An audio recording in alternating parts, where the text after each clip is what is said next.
Shoutouts din kay Judge Gina na nandito. Judge Ginan. Judge Ginan, Judge Ginan. Judge Ginan. Judge Ginan. Kay Judge Ginan, Judge Ginan, Judge Ginan, Shoutouts kay Judge Ginan. Judge Ginan, Judge Ginan. Judge Ginan. Judge Gian nandyan. Kay Judge Gina nandyan. Tangina na ito. Kala mo, lakas mo? Nagbabattle pa tayo, yung mga round ko, i-breakdown mo. Maya kay Judge Gina, no? Game! Di pansin gaano kahina kasi sa flip top siya sikat.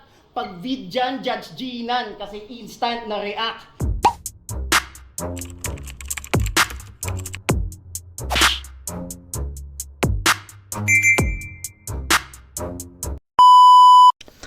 So what's up mga kumag, I'm back ang inyong online judge. Walang iba kundi Judge Ginan. Okay guys, eto na yung isang semifinals battle sa Pedestal 5 tournament dito sa Motus. So kahapon or kagabi, uploaded na yung Dave Denver versus Blaser.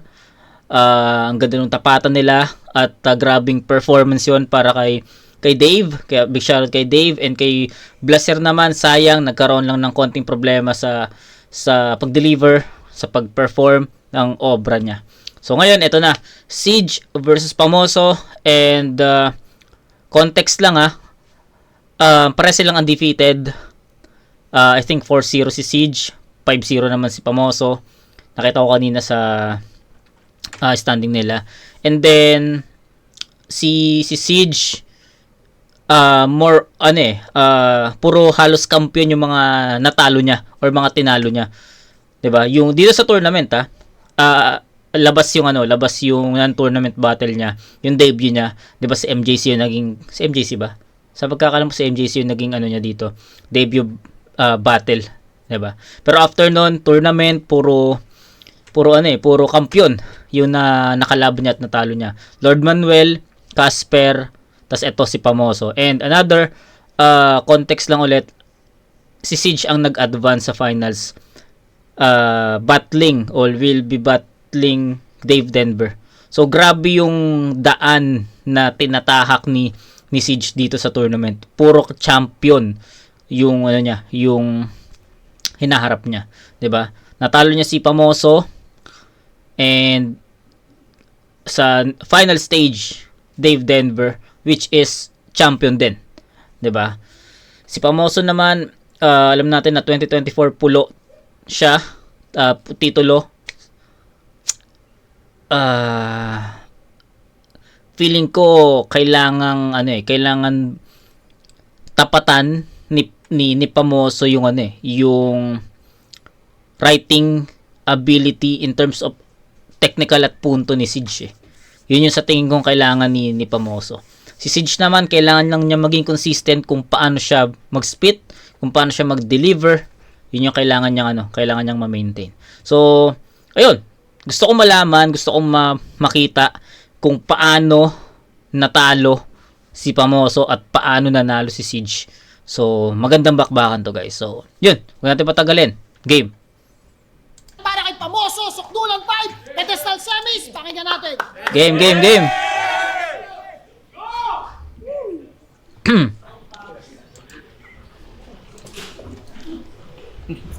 Bago ako magsimula, may tanong ako sa'yo. Baka may tao kang ibabato.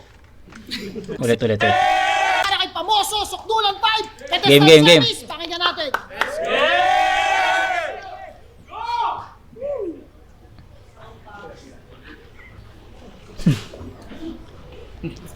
Bago ako magsimula, may tanong ako sa'yo.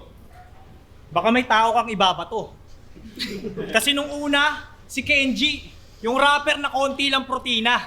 Sumunod si Derek Bergie, yung malaking homemade lang gunisa. Kaya kung may susulpot dito sa Gedli, yung gustong audience na bumida, bubutasin ko sa suntok yung mukha mong korteng kartulina. Motus game! Yeah! Tingnan mo nga naman. Yung kalaban ko ngayon may kwadradong face. Kung si Joss Oquendo Diyos, sabi nagpapanggap na GV Box, yung helmet naman neto pang asong cage.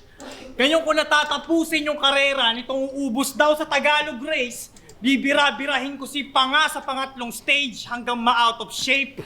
M-Site, ito pala yung tinutukoy mong dark horse na sa akin dudungi sa record. Dark horse na agad porkit yung mukha kahugis ng chessboard. Hoy, taong Lego! Yung mukha mong square mapagtitripan ngayong ako nakakupal mode. Pag pinipicturean ka ng syota mo, para siya nag-i-scan ng QR code. Kaya pag tinitingnan niya yung litrato mo, yung GF mo, halos maiyak. Tangina kasing mukha yan eh, no? Parang zoom tapos crinap. Tila karton sa bodega yung nerdong yan, sarap kutongan at pektusan. Yung ulo, puro kanto, parang upuan sa restaurant. Nung iniri ka ng nanay mo, sobrang smooth. Mistulang epektos lang. Kasi yung butas ng bilat niya, hugis suksukan ng exospan. Ayaw niya sa jokes. Kaya sa bara niya kayo balak kuhain. Habang jokes ko, pamatay. Kasi malagol dagal yung akin. Kaya kung uutusan mo akong bumara, tsansa mong manalo'y maliit pa sa butil ng buhangin. Kasi para ka nagamon ng bars habang kausap mo si Warden. Technical lang daw dapat Bars. sa battle rap. Palibhas Ano yun technical nun Bars, kausap si Warden. Angas. tsansa mong manalo'y maliit pa sa butil ng Angas nun. buhangin. Kasi para ka nagamon ng bars habang kausap mo si Warden. Technical lang daw dapat sa battle rap. Palibhasa yung COVID niya hindi epektibo. Kaya nga battle rap Pwede kahit anong estilo. 2 taon ka palang agresibo, feeling mo matigas ka na sa lirisismo. Hoy, bumubuo ka pa lang ng imahe dito. Yung kaharap mo ngayon, durugan na ang bisyo.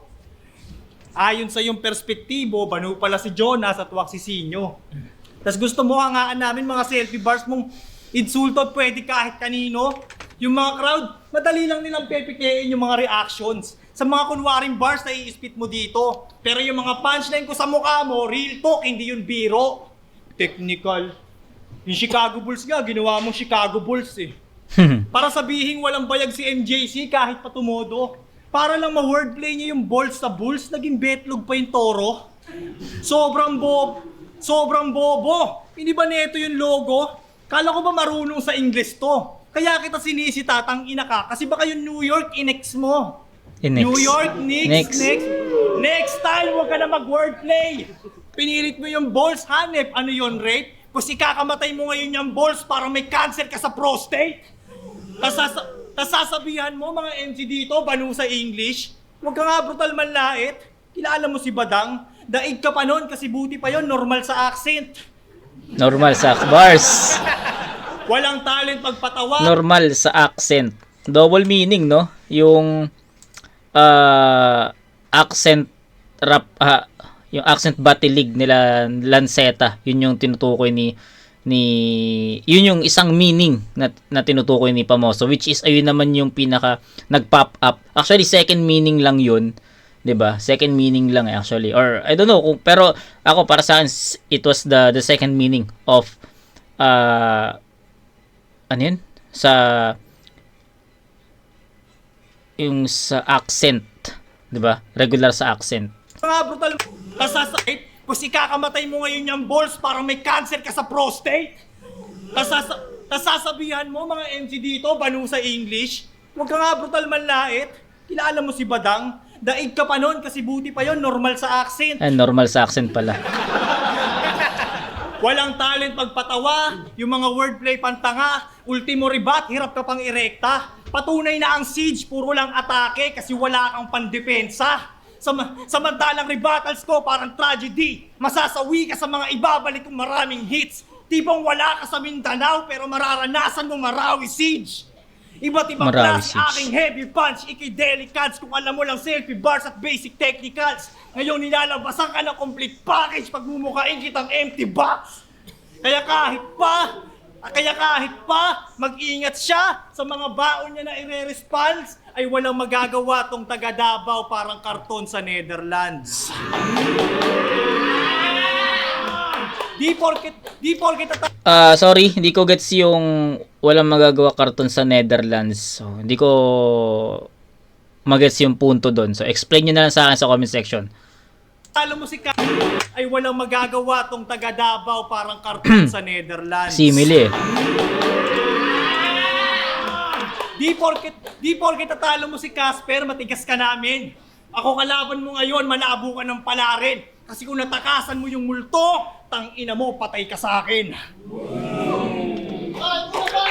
Okay, so nag-umpisa si Pams sa comedy na para sa akin sobrang na-stretch niya yung angulo niya about dun sa box na yung pandidis niya kay Siege na box nga yung muka, 'di ba?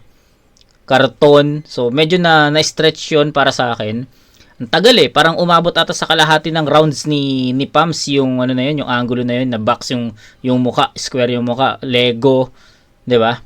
Jaws na compare niya pa si Jaws. So para sa akin siya, medyo na-stretch at hindi siya naging ganun ka-relevant 'di ba? Ang dami niyang siningit na jokes doon pero para sa akin hindi siya naging ganun ka-relevant or effective sa angulo na 'yon, 'di ba? Tsaka sobrang na-stretch siya. Tumama yung mga linya ni Pams dun sa sa technical niya. 'Di ba? Lalo na yung kausap mo si yung bars, kausap mo si Warden. Tayo nang lupit nun. Hindi lang masyadong I don't know pero baka di na-appreciate ng iba pero nagustuhan ko yung linya na yun, pagiging technical ni Pams dun sa linya na yun. Tapos actually marami sa second half na technicals 'di ba? Ang pinaka content ni Pams, comedy, technical, punto, 'di ba? Mga simile, nakasingit naman yung mga simile Pero ang pinaka naging effective na estilo ni Pams dito is yung technical tsaka yung tsaka yung mga similes niya. Maganda yung pagkakalatag. Pero hindi rin ganun ka-impactful yung ibang mga linya. May mga tumatama 'di ba? Nakita niyo naman, 'di ba? Napansin niyo naman na may mga punches na directly tumatama kay Siege pero hindi ganun kabigat. Yung weight din ng linya, yun din yung minsan hinahanap ko. Lalo ito semis na to. At yung in-expect ko naman kay Pamoso, nakita ko naman yung kumbaga dapat ganitong Pamoso yung makita ko. At nakita ko naman yun dito. Hindi naman mahina, hindi rin ganun kalakas, no. Kumbaga naging buwelo ni Pamoso yung first half in terms of naging buwelo ni Pamoso yung comedy na estilo. Pero hindi niya kasi totally nakuha yung momentum dun Kaya umangat pa ng umangat sa technicals at mga punto. Dun naman nakuha ni Pams yung momentum pero hindi niya totally nag-grab hanggang dulo kasi may mga lines si Pams na hindi tumatama or hindi ganoon ka-effective. May mga lines naman, may mga technical lines naman, may mga punto naman si Pamoso na masasabi mong okay. 'Di ba? So hindi rin ganoon ka-smooth yung latag ni Pamoso sa mga bars. 'Di ba? Gets nyo? So sana malinaw, pero overall magandang showcase 'yon. Parang sinabi kasi ni Pamoso na ka lang, parang 1D ka lang na one dimensional ka lang, na puro technical ka lang. Ako papakita ko sa yung lahat ng estilo. So ganun parang pinamukha lang din ni Pams na kaya niya lahat ng estilo. So yun, Siege, pakinggan natin kung ano yung magiging bawi niya. Game. Pati yung mga wordplay, pinupunan ng tarantadong to. Binrake down. So sinabi ko, di ako pumunta para mag-wordplay. O siya, sige, kaklaruhin ko. Di ako pumunta para mag-wordplay. Nang pantanga, katulad nyo. Right of way. Wala, guess that was my end game. Napaka-reckless. Inanod ng floodway. Nilamon ng big fish. Ngayon, triple na ang pen game. Nakatodo yung English. Kaya kung nabitin ka sa FP, nasa motos yung main dish. Semis na. Mo ang napapadala sa aking pagbisita. Walang pake kung galing Los, ako'y pugante dun sa selda. Mangingibabaw pa rin ang siege sa metro, parang rally sa Luneta, Bisaya. Katulong, mukhang totoo nga yung stereotype na inyong nakikita.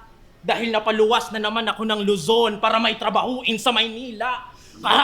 Kampiyon ng pulo, pasensya. Iba yung gigil ko ngayon, wag mo kong inisin bro. Ano ngayon kung isang batalyon ng pulo, tol, nakatutok buong dibisyon ko. Tanginang to. Pasensya ka na, Pams. Di ako pwede sa runner-up lang, kaya handa ako sa survival. Tipong vampira ang dugo, lamon lahat ng rivals. At dahil allergic ako sa silver, kaya kailangan kong mag-finals. Pero yung tournament run ko sa pedestal, parang fantasy movie aking na-witness. Supernatural mga MCs. Pagtapos sa multo at Panginoon, diwata naman sa semis. Ano ba to? Ba't nagrarap na yung Diyosa? Imbes na magaloto, ang ginagawa, nagaparafol. Ito yung nagsabing tumabi daw ako, siya na bahala kay Casper. Grabe ka, hoy, kahiya. Pero nung battle namin, sigaw ka ng sigaw, naging fanboy ka bigla. Nung nalaman niya ako makakarap, para siyang bayad na witness. Kasi biglang bibignet, whitey comb, gulat ka, no? Surprise, surprise, motherfucker. Ito'y McGregor kay si Ron. Ikaw na, ito'y McGregor kay si Ron. Ikaw naman ngayon ang tumabi Apex. Si Cowboy. McGregor kay Cowboy. 'Di ba? Si Cerrone. Surprise, surprise, motherfucker. Ito'y McGregor kay si Ron. Ikaw na, ito'y McGregor kay si Ron. Ikaw naman ngayon ang tumabi Apex wannabe. Yan dito ang Apex Predator. Yung tinuturing yung threat sa turna, niligpit ko na palms kaya nagulat yung tanga. Di umubra kanyang so what sa mga sulat kong dala. Tapos sa tingin mo tatagos ka? Uy, ito dapat na isipin. Ako walang kahirap-hirap niligpit yung Casper, tila ba nabitin? Abang ikaw pinahirapan pa sa quarters, parang biktima ng hazing. Wag mo nang subukan, Pams. Ikaw yung tipong nasabihan lang na unique yung style sa battle, di ka na natutuhay nako. Oo, tunay lamang ang mananatili. Ikaw na natili kang bobo at bano. Kaya pag sinabihan kang consistent ka sa battle, tunog insulto yan sa'yo. Tingnan nyo, mala Apex yan mag-joke, talagang di mo na maawat. Kaso biglang sinasaniba ni Casper kapag seryoso na yung banat. Elimination pa lang tol, alam na nila kung sino mas malawak. Skills ko pa rin mag-a-appear pag ang Pams ay nakadaupang palad. Dami. Hari ka ng bara. Mala ni Ganda Casper neto. kapag seryoso na yung banat. Mag-a-appear. Elimination Tas pa lang Pams. tol, alam na nila kung Lupit sino mas nun. malawak. Skills ko pa rin mag-a-appear pag ang Pams ay nakadaupang palad. Galing. Hari ka ng bara, mighty fuck that. Asbok your king, parang nagtitipid sa'yo, sina ko paano na. Kung hope maka-jackpot sa pedestal, wag na, tarantado ka. Kasi kung galing ka ng mighty, malabo ka ng mag-champion pa. Yeah. Kaya kahit pa sabihang handicap ang aming match, labas nitong veterano 50-50 pagbigay ng honey shot. Di ka masasalba ng jokes, ikaw ay laughing stock. Kung pader tong nakaharang shit, handa akong maging juggernaut. Walang Putang ina, kumpader. Handa ako maging juggernaut. Yeah. Ganda ng reference niya. Sa mga mahilig sa movie, especially Marvel, Juggernaut, tapos Wall. Ang ganda naman. Magigets nyo yun. Magigets nyo yung reference ni Siege dun. Sa X-Men kasi, di ko alam kung anong X-Men yun. Basta sa X-Men, may scene dun na sinasagasaan ni Juggernaut. Yung mga pader, yung mga wall. Kasi may hinahabol siya. Di ko lang alam kung sino yung hinahabol niya. So, yun. 50-50 pagbigay ng honey shot. Di ka masasalba ng jokes, ikaw ay laughing stock. Kung pader tong nakaharang shit, handa akong maging juggernaut. Walang silbi yung vet pagka-animal ko'y galing jungle, brad. Newbie pero hatid ay goosebumps bilang Travis Scott, naka-target lock. Wala na. Tinagtad. Newbie pero hatid ay goosebumps bilang Travis Scott, naka-target lock. Manood kayong rookie naman magsabi sa veterano ng welcome sa battle rap.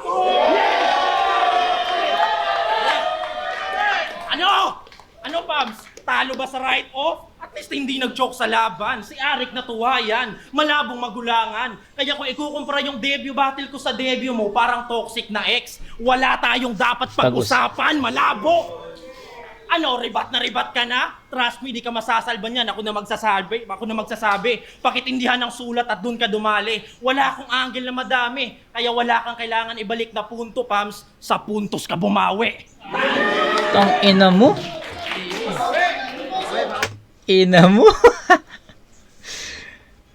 Woo! Wow. Wow, Siege. Ibang klase yun. Tang ina. Nagulat ako sa performance na yun ni Siege. Yun yung difference eh. Kitang-kita yung difference. Si Pams, kung bumubuelo siya in terms of comedy at entertainment, which is para sa akin naging sablay kasi hindi niya totally nakuha yung momentum sa ganong estilo.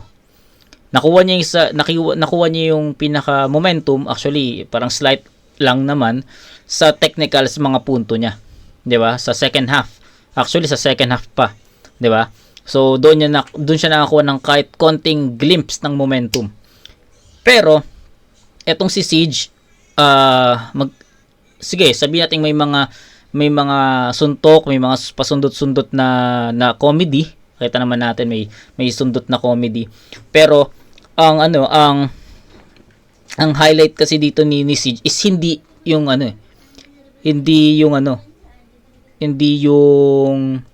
mga comedy at entertainment, hindi. Ang pinaka momentum ni Siege dito yung mga punto niya, technicals niya para kay Pams. Ang ganda nun. Ibang klaseng Siege yun. I think mas malakas pa tong Siege na to compare dun sa laban niya kay Casper eh. Mas malakas na to. Mas malakas na Siege to. Grabe yung yung mga bars niya dito. Tangina to, talaga literal na bumabakat talaga para kay Pamoso eh. 'Di ba? Lalo na yung Ender, no? Na rebat ka na, bumawi ka sa puntos. 'Di ba? Konti lang angulo ko, pero bumawi ka sa puntos. Yeah. Bumabakat talaga 'yon. So 'yun, nung una, akala ko baka itabla ko, to be honest. Baka sabi ko, baka itabla ko to kasi feeling ko parehas lang naman ng content. Pero iniwan siya bigla ni Siege sa bandang dulo eh. So ganun kalakas yung Siege kasi parang first half pa lang, second half, doon na talaga umalago si Siege. Actually parehas nga sila ng control eh sa rounds nila. Pero ang laki lang ng tinalon ng performance ni Siege from first half to second half. Unlike kay Pamoso na nag-jump man, nagkaroon man ng difference, pero ang bagal ng pag-angat eh. Kay Siege kasi hindi eh. Pagkatapos ng first half, second half puta bumulusok eh, pataas. So Siege ako dito. Bigyan ko to ng 9-7 na score in favor of Siege sa round 1. Round 2 tayo. Game.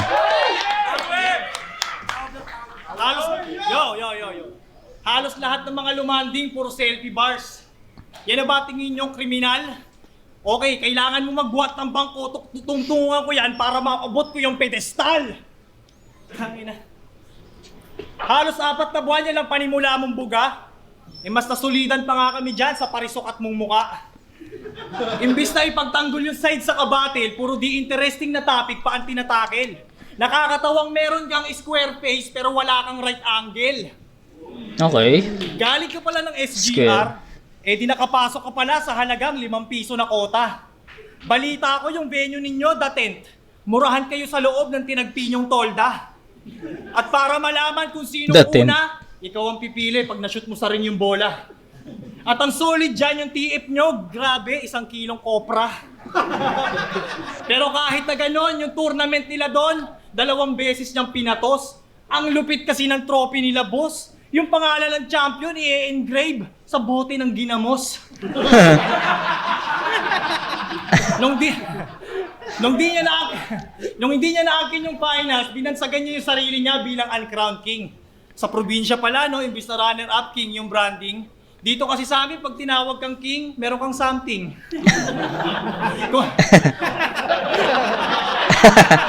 Gago. Kung usapang uncrowned king, si Tipsy D lang, huwag mo na gayahin. Kasi mukhang mahangin ka na version.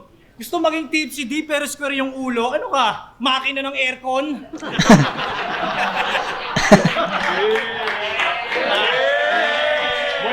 Buhay pa tayo? Pupugutan kita dito pagtapos iwan puro baling boto. Mananatili kang uncrowned lalo't katapat mo may titulo. Yang ilusyon mo maging king, hindi na mabubuo. Kasi paano ka kukoronahan, Siege, kung ako mag-uuwi dyan sa ulo mo? Yeah. Kakapanood ko ng battles ni Bay. Napabilib niya ako sa kanyang atake. Pwera biro, ang dami niyang quotable lines na narinig ko na dati. Yung show my skills si Kilua, show pa mapapil sa ilalim ni Apex. Marami pang binitawang nakaw yan sa mga minor leagues. Sa pagdanakaw, walang kamatayan tong CJ. Parang nakabago Vix. Bago Vix, yeah. Sabi ni. Nung laban mo kay CJ, Bago Vix, walang kamatayan. GTA, San Andreas. Yun yung reference. CJ, parang nakabago Vix. Nung laban mo kay Kael, ikaw kamo si Abel kasi kain siya. Wow, bago Siege. Ano ba latest upload sa Mindanao? Ahon 6? Gago. Pati yung ender mo kay Lord Manuel na di makasabay sa Yuan Diyos. Ni-recycle mo lang yung freestyle ni Saint Ice kay Zaki. Halatang may analogy. Oy, di porket mukha kang atoms na bagong gupit, may karapatan ka na mag-parody. Okay ng ina, nandudupli ka. Malas mo, ikay masusing nasita. Sa akin makakarinig ka lang ng copy pag may nagsabing tapusin na kita. CJ Bobo ka! Tunay nga pang GTA, bit-bit mong formula kasi G, kung usapang TEF, naka-auto ka. Dapat nung Marso ko pa ito nadurog. Kaso nung in-adjust ni M-Site, agad siyang umuo. Kesyo wala daw siya sa hulog. Di mo na panindigan yung pangalan mo, Siege, na sugod, kasi pumapayag kang mausod. Ubod ka ng duwag, taragis. Sa harap ko, wag kang aasta na mas astig ka't mabangis. Kasi tangina, kabaliktaran ka pala, Siege, ng mga Gs. Nag-debut lang sa right of way para maka-atras. Pero dito sa turna, alam nyo kay Pams, wala yung chance. Kasi kung magaling ka lang sa pagdidelay, dito ako yung magaling na mag-a-advance. Yeah.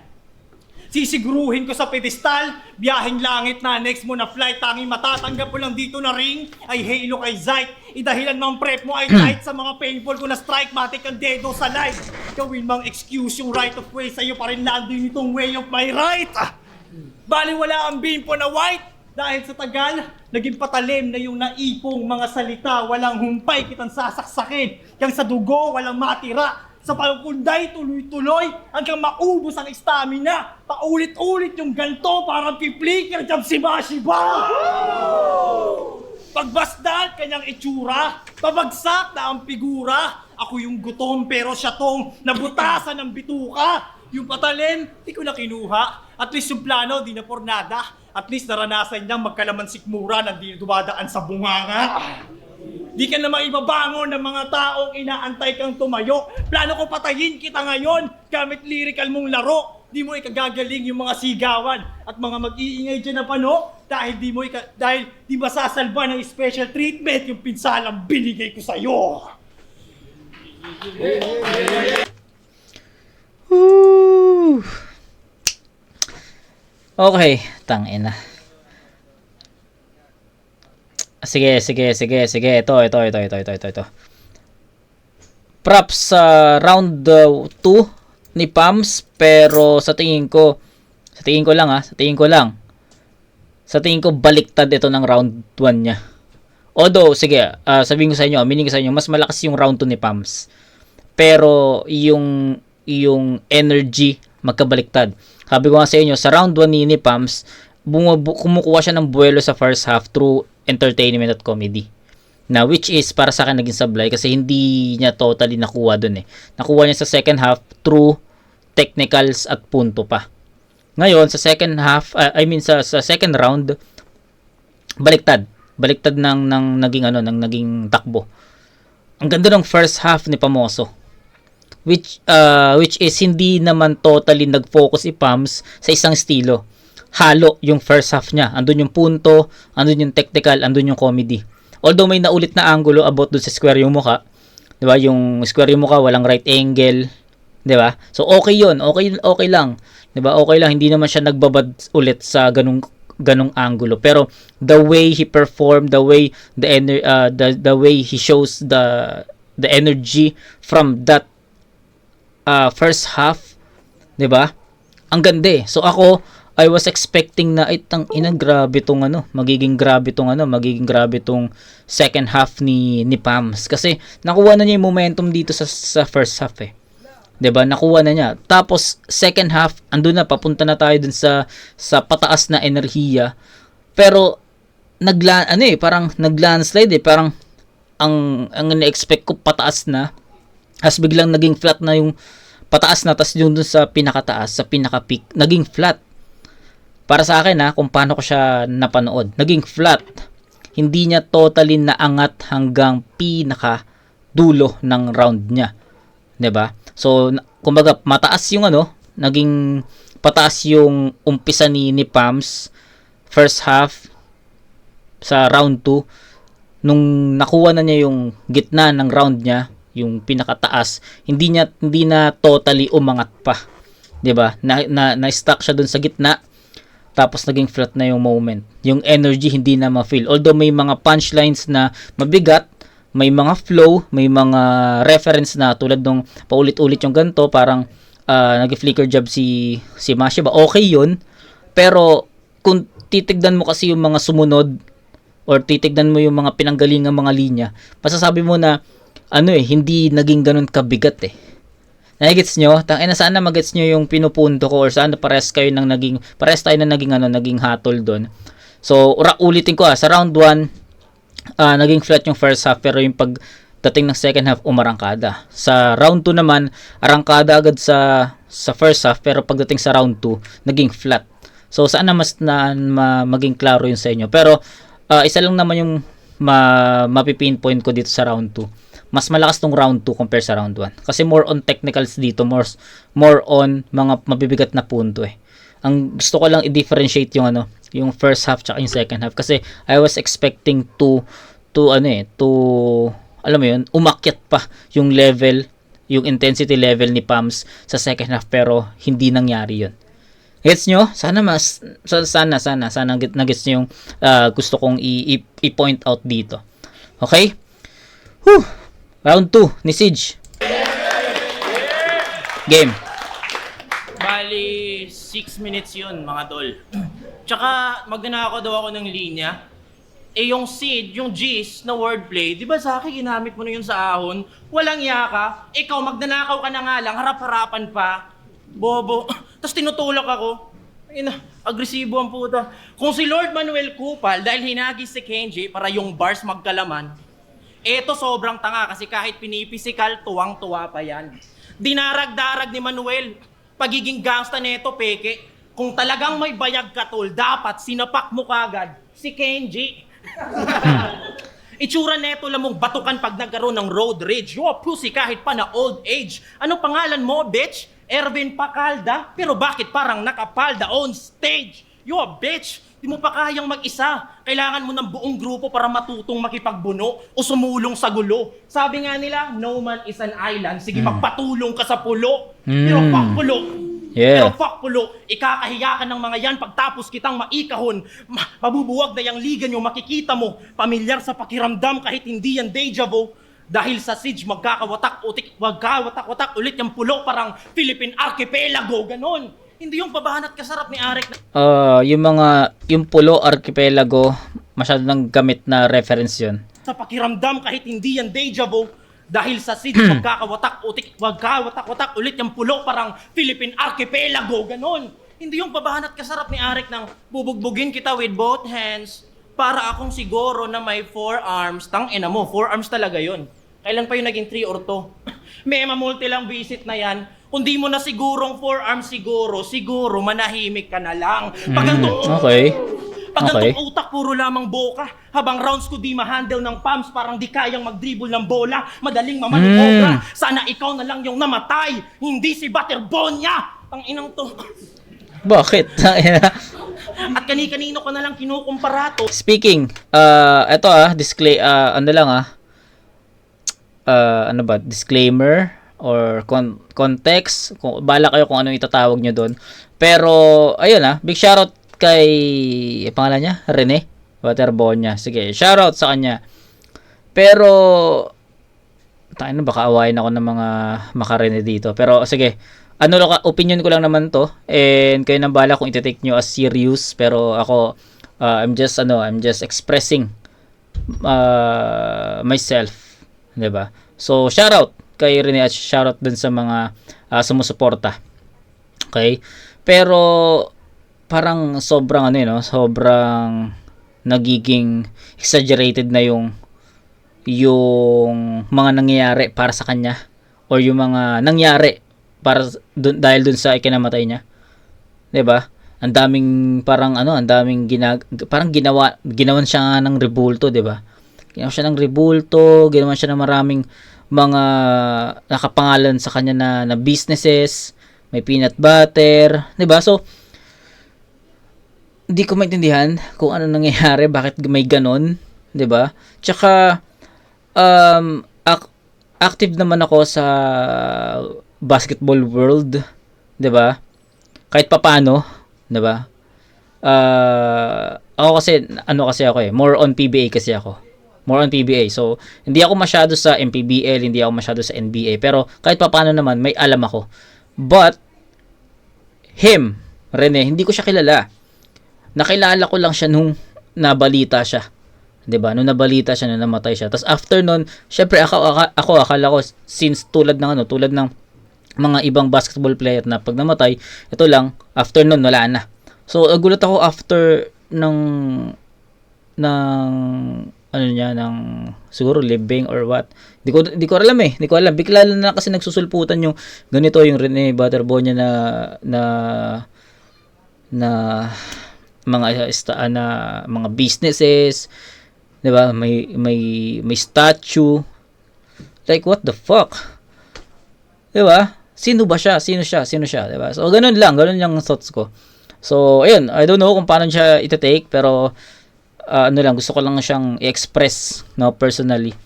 So wala naman akong gustong patamaan or gusto kong basta walang kahit na I just gusto ko lang marinig niyo yung opinion ko about him, na hindi naman siya ganoon kakilala, 'di ba?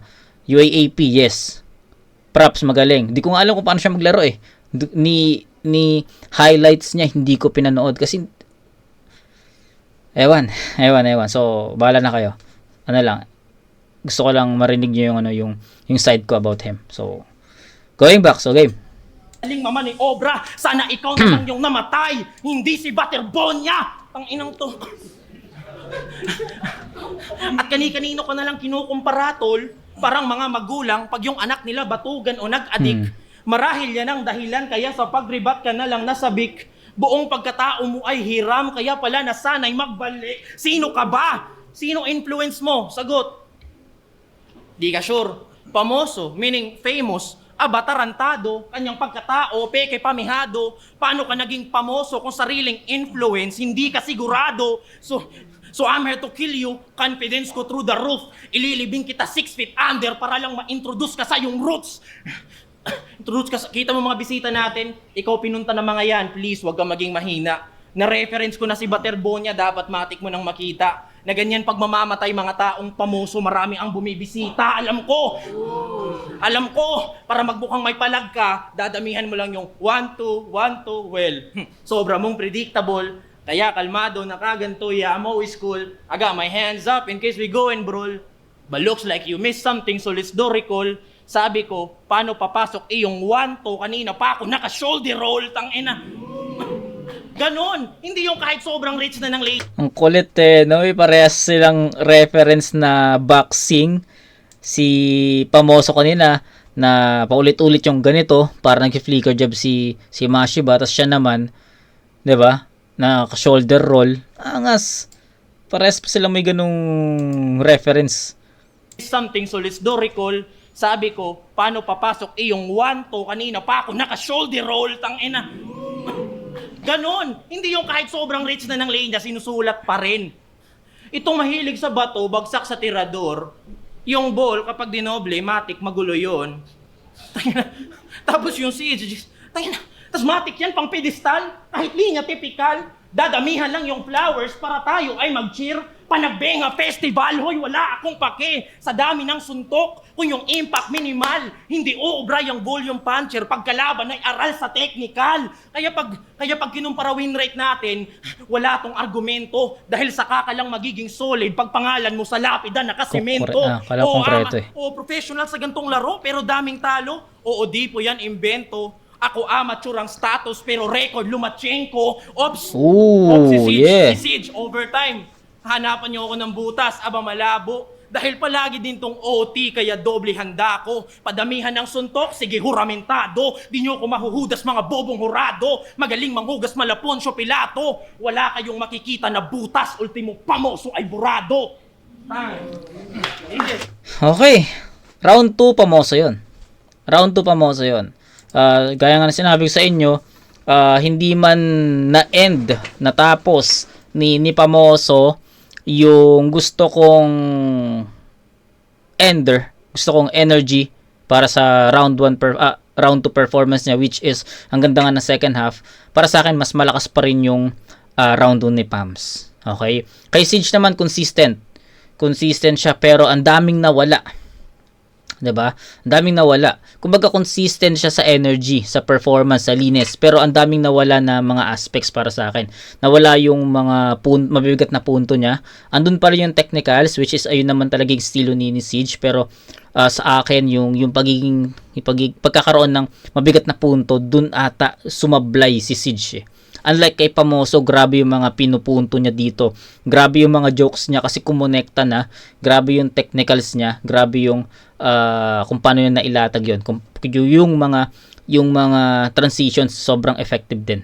So para sa akin, even ikaklaro ko even hindi naging ganong kalakas yung second half ni Pamoso, para sa akin nakuha niya pa rin yun 'Di ba? In terms of weight ng kumbaga yung bigat ng linya,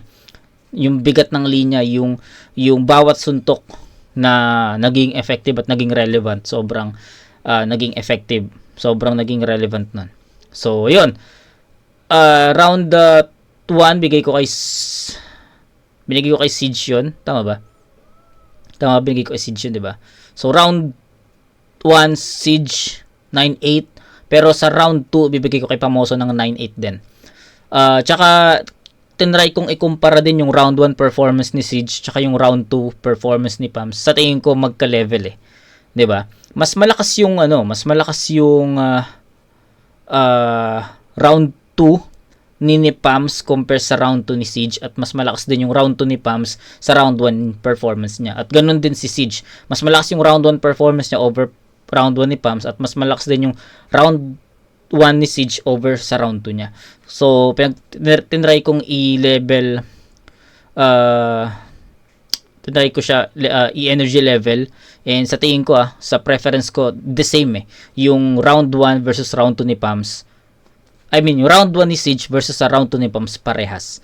So, yun, in terms of lahat, comedy, technicals, punto, yung bigat ng linya, mga references, mga angulo, parehas. So 1 Siege, 2 Pamoso, 17 points all. Round 3 yung magiging deciding round natin. So check natin. Dikit lang to. Yung rebat mo kanina, yung Siege Gist, ginamit ng kamo ni Zaki. Isa kang abno. Tanga yung ibig sabihin niyang Gist, yung wordplay nun 10. Wala siya sinabing Siege doon, di ba G? Wala. Tapos nire-reference pa si Baterdonia. Alam mo, gago ka tol. Nakikinabang sa matay parang embalsamador. Baterdonia, tapos aangas mo pa. Biruin nyo, lalaki yung inire-reference, ginagatasan mo pa. Wag daw siya ikukumpara kay 3D. Kasi hindi siya nanunumbat ng pamasahe. Kung talagang di mo sinusumbat, ba't mo pa sinasabi? Entrada ni 3D, pinangharabas. Di ka magcha-champion sa ganyan, umayos ka. May sarili ka naman palang allowance, ba't gusto mo pang suotin yung sapatos niya? Di ba? Ba't gusto mo pang suotin yung sapatos niya? Para lamang sa reaction, pasimpleng lait sa katoto. Pero ginawa mo yon para sa trono ni Terdi, makalapit ka ng todo. Kaya pinalabas mong di ka nanunumbat at sa bulsa mo galing mga pondo kasi gusto mo ring magbunga gaya nung tree na gumagamit ng abono. Pero ang totoo, galing lang sa hiram mga pinambibili mo ng ticket. Para sa laban dumalo, makalipad ka lang, may iba pang tao na bahalang sumalo. Di mo pala sariling pera yung inaangas mo Ikaw pa may ganang tumalo? Piruin mo si Terdi, inipon lahat, tapos inutang mo lang yung sayo. Gago. Okay, maganda yun. Dinahilan pa talaga yung biyahe. Nice trip ka dyan. Ba't ka nga naman manunumbat ng pamasahe sa pangalan niya, nakikisabit ka lang. Estudyante sa laro, nagpapabibo. Yan ang imahe mo sa rap. Kala mo kung sinong senior rito na retarded gumanap. PWD, labas mo iho. Kasi below minimum skills mo sa akin di sumapat. O para maging fair, mga inabot ko sa yung discounted yung lahat. Kapal pa ng mukha sabihin na hinahanap daw siya sa Pakos Ganay. Kay Casper niya pinang sermon. Kaya pala siya hinahanap doon. May nawalan pala ng cellphone. Kung magsalita, akala mo talaga may heavy na skill set. Last event nga doon kay Terdi, sumabay pa yung buisit. Sabi niya sa entrance, "Yo, ako si Siege. Ang next sa 6th Street." Sabi nung bantay, "Ay, ko ba yun? Sige, punta kang dulo, pa-ready ng ticket." Porkit walang flip-top sa Davao last year, may karapatan ka na dito magpilit. Hinahanap sa Pakusganay. Baka hinahanap sa inyo yung mismong event. Video flyer mo nga sa right of way, yung pangalan mo doon, Nasha eh. Kaya wala kang mauuto. Parang mauulit lang na po. Kasi muli kang masasapawan ng galing sa pulo. Obis naman lamang ako sa'yo, san man ibase. Pagkatugmaan mo pang putapit, sa motos wala kang sinabi. Parang hurado sa ng tournament. Pero kung usapang tourna, Norte Suprema. Parang ano yun? Wala kang sinabi, parang hurado sa non-tournament. Kasi 'di ba pag non-tournament dito sa Motus, hindi na nagsasalita yung mga judges, 'di ba? So ayun, na ano niya pa 'yon? Nabigyan niya pa 'yon ng linya, no? Kasi pagkatugmaan mo pang putapit, sa Motus wala kang sinabi. Parang hurado sa non-tournament.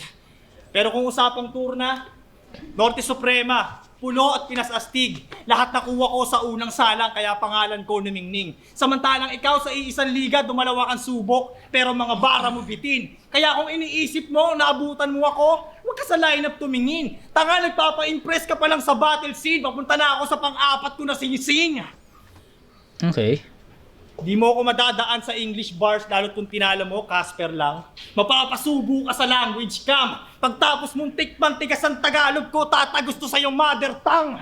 Kasi wika pa sa wika. Mga tinalo ko sa iba't ibang liga, mga mas mahusay at may ugong. Ikaw, kulang ka pa sa dunong. Mga bobo mag-English lang, kaya mong ubusin, dudong. Ako kaya kong umubos sa mga tulad mong marunong.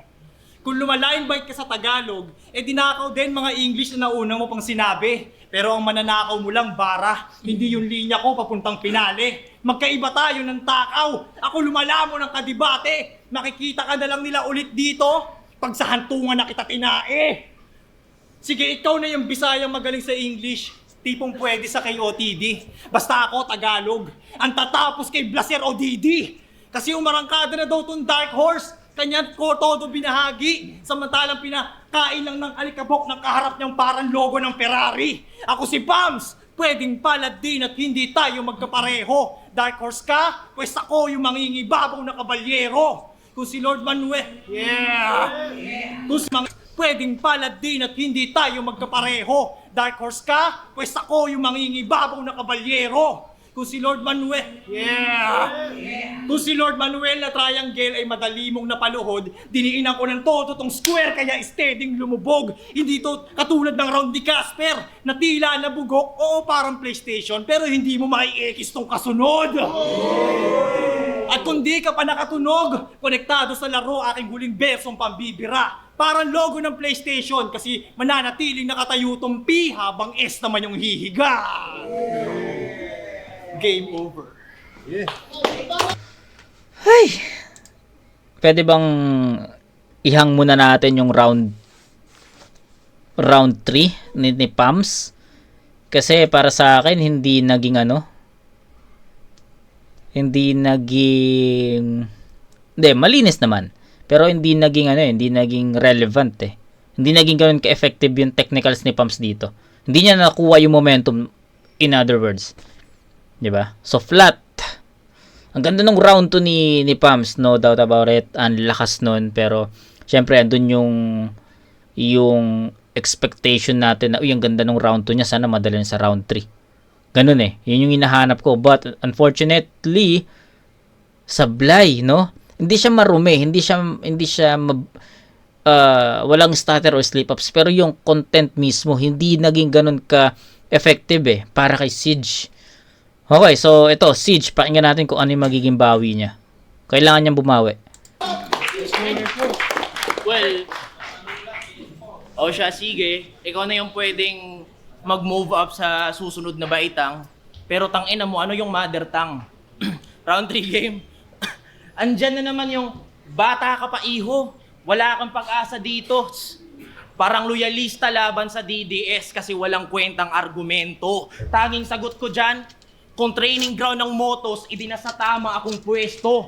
Kayo veterano tapos flip-top start, ang ina, ba't kailangan yung sumali sa torneo? Makinig ka. Kung totoong established na kayo doon, di nyo kailangan dito na gumimik. Dapat nang gumilid. Impyerno ang underground. At kaya kayo nandito kasi wala na inyong init. Tingin sa'yo ni Arik Brun, Tingin sa'yo ni Arik, Bruni James, kasi daw sky is the limit. O baka Bruni James, pagtapos madraft, pinabalik sa G-League. Kaya, kaya deserve mo ba Okay. talaga yung flip-top? Yan ang tanong ng mga tao. Pero ikaw mismo nagbalik at gumibil sa mga bago. Ibig sabihin lang nun, tol, kahit ikaw hindi ka sigurado. Oops, flip-top MC na din pala ako. Pinagkaiba lang maaga ko yung trinabaho. Parang kakapasa lang na abogado, pinahandle agad ng kaso, o high school prospect na pinalaro agad sa NBA sa sobrang pilparado. Tang ina, wala to. And I don't give a fuck about the hatred. Yung kumpiyansa umaapaw, time travel pa sa Matrix. Nandito na ang haring araw. Napapanood nyo ngayon sa Apex. Nung panahong binadibag siya nung taga Davao. Cause you know me, I always bring the heat, parang bansa na tropical, kaya dominant. Pare, sorry ka, ito umaasta na God kahit pusi para bang Andromeda. I can see palms, bitch, kahit wala ako sa Florida, pero maiba. Kala ko Andromeda Tinawag eh. ng nerd si Katrio kasi trabaho ay accounting. Nilait niya si Josh kasi food panda rider. Si Paulo, puro daw gym. Aba, ang galing! Hindi lang pala Tacoma, pati ikaw galit sa mga bagay na di mo kayang gawin. Huy, bitch, na Tacoma. Kung wala kang matino na job will quit that angle, makill you with the sense parang bere yung knuckle. Ngayong tinatrabaho kita, Pams, respect my hustle. Tanginang to. Tinatrabaho, respect you. Tanginang to. Multiple champ, mighty, multiple champ, tapos insecure. Palibasa, yung tituloran mo, it was a total joke, tanga. Quarterfinals mo si Martre, tapos naka-all out ka pa. Tangina, stupid. Pinanood ko battles nyo, binabash ka pa sa comments. At yung finals nyo, ang boring, yawa. Sa video kita si Arik para hindi maboard, nakasampung yosi ata. Kaya kung ikukumpara yung run natin, hindi naman sa nagbubuhat bangko. Yang titulo run mo, walang kwenta ba no? Yang motos run ko, hindi lang basta laro. Kung sabing through it all, laging lumalagari, naka-push in pull. Yung run mo ay stupid, chong. Yung sa akin malayo, Usain Bolt. So bro, please don't. Tangina. So bro, please don't. At bago magtapos, kung di umubra si Kenji na binato sa'yo ni Lord Manuel, o si Derek Bergie, Pures, humanda ka ng banuka. Dahil ang labas mo ngayon basura. Dahil ikaw na naman ang ihahagis sa baba ng poster pagkalaglag ko sa'yo sa turna. Kaya sa lahat ng mga feeling na God, kita nyo matik, wasak, wala ring palag. Sa semis na X, tong MC na wak. Si Ervin Basag, finals na Brad. Kaya Denver, was up? Tangina mo.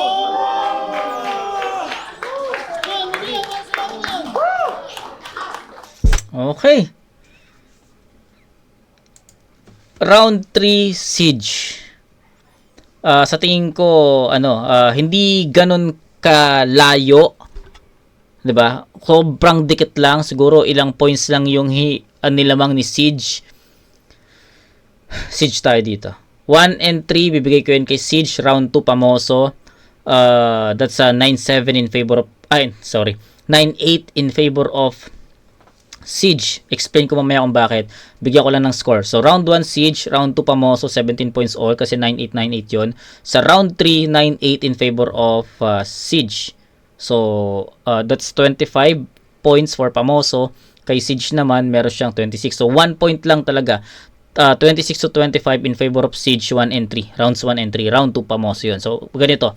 Yung round 3, sabi ko nga sa inyo, sobrang flat ng round 3 ni Pams. Hindi siya totally makaangat eh.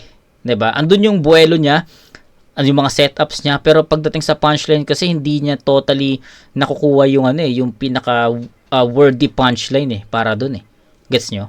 Sa round 3 naman ni Siege, slow start din. Ang bagal din, ang haba din ng mga setup. Pero the difference was mas nagiging klaro yung punchlines ni Siege. Mas makikita mo yung bigat ng mga punto. Makikita mo na directly tumatama talaga kay Pams yung mga suntok na yon. So, ayun lang naman. Yun lang naman yung difference, especially sa round 3. Kasi kailangan mo talagang makakita ng butas doon at ma-cover up na ito yung nilalamang ng isang MC. At sa round 3 nakita ko yun na mas lamang si Siege in terms of heavy lines, direct punchlines, and references. Unlike kay Pamoso na flat talaga yung naging round 3. Gets nyo? So, yun. 1 and 3. 26 to 25. Siege tayo dun. next episode podcast yan, support, advance sponsor natin ng championship ring. Pero yun, boto ng Game. Dorado, Check. mag-a-advance Check natin. para sa finals 4-1. 4-1. Magingay para kay Siege. Shoutouts!